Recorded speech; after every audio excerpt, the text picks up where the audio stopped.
আপনারা দেখছেন বার্তা এক নজর। মৃত বাবলা সরকারের শেষকৃত্যের আগে বাবলা সরকারের নিজস্ব কাউন্সিলর কার্যালয় সহ ওয়ার্ডের বিভিন্ন এলাকায় মৃতদেহ নিয়ে ঘোরানো হয়। ফুল দিয়ে তাকে শ্রদ্ধা নিবেদন করেন। তারপর রথবাড়ি তৃণমূলের জেলা কার্যালয়ে তার মরদেহ নিয়ে এসে তৃণমূলের জেলা নেতৃত্ব সহ মন্ত্রী ববি হাকিম, শিলিগুড়ির মেয়র গৌতম দেব, ইংরেজবাজার পৌরসভার চেয়ারম্যান কৃষ্ণেন্দু নারায়ণ চৌধুরী, মন্ত্রী সাবিনা ইয়াসমিন, সাংসদ মাসুম বেনজির নূর সহ অন্যান্য দলের বিভিন্ন নেতৃত্বরা এসে ফুল দিয়ে শ্রদ্ধা জ্ঞাপন করেন। সেখান থেকে নিয়ে যাওয়া হয় জেলা ক্রীড়া সংস্থার মাঠে লাইভ মেম্বার তাকে ফুল দিয়ে শেষ শ্রদ্ধা জানানো হয়। সেখান থেকে নিয়ে যাওয়া হয় ইংরেজবাজার পৌরসভার সামনে। কাউন্সিলর হিসেবে তাকে পৌরসভার সকল কর্মীরা ফুল দিয়ে শ্রদ্ধা জানান। অবশেষে সেখান থেকে ইংরেজবাজারের সাদুল্লাপুর মহাশ্মশানে শেষকৃত্যের উদ্দেশ্যে রওনা দেয়। হাজার হাজার মানুষ সামিল হন সেখানে। মনে হচ্ছে তো পুলিশ তো আসামি পেয়ে গেছে। সবচাইতে হচ্ছে বাবলা সরকার মালদা জেলার যারা সোশ্যাল ওয়ার্কের সাথে যুক্ত পাবলিক রিপ্রেজেন্টেটিভ হিসাবে একটা সুপরিচিত নাম, এবং বলা চলে নিঃসন্দেহে ও he was not harmful but helpful person হিসাবে। একসাথে আমরাও রাজনীতি করেছি 98 থেকে তৃণমূলের সাথে, 6বারের কাউন্সিলর, 2বার সহসভাপতি থেকেছে আমাদের নেতা। তাকে এইভাবে খুন হতে হলো, কীভাবে দেখছেন? কারা এর পিছনে থাকতে পারে, কি মনে করছেন? হ্যাঁ, পুরো ব্যাপারটাই খুব শকিং আমাদের জন্য। আমরা এখনও মানতে পারছি না এরকম দিনের বেলা ওনাকে এভাবে হত্যা করা, নৃশংসভাবে হত্যা করা হয়েছে।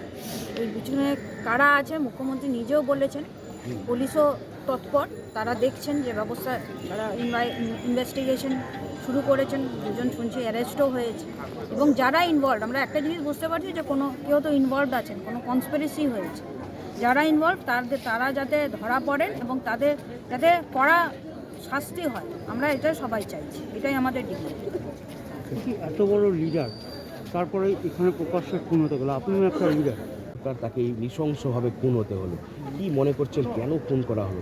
দেখুন, আমরা কালকে এসেছি দিদি বললেন ওখানে যাওয়া, বাংলার সাথে ছোটো ভাই ছিল, বহুদিনের পরিচয়, পলিটিক্সের বাইরে ওর বাড়িতে থাকা। যখন মালদা থেকে যেতাম বা কলকাতা থেকে হল থাকলে চৈতালি খাবার পৌঁছে দেওয়া, সে ভেরি শকিং। একটা বড় চক্রান্ত আছে, এই ব্যাপারে কোনো সন্দেহ নেই।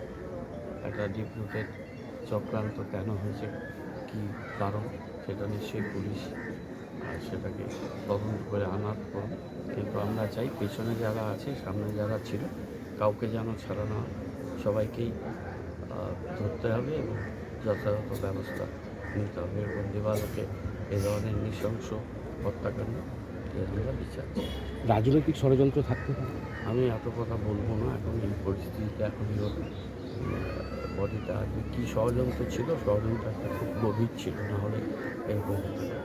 বলছি 10 দিন ধরে দুষ্কৃতীরা মালদায় ছিল, রেকি করা হচ্ছিল দুলাল সরকারের গতিবিধি, তারপরেও পুলিশ ফেল করলো, পুলিশের ইন্টেলিজেন্স ফেল করলো। যা বলার মুখ্যমন্ত্রী বলে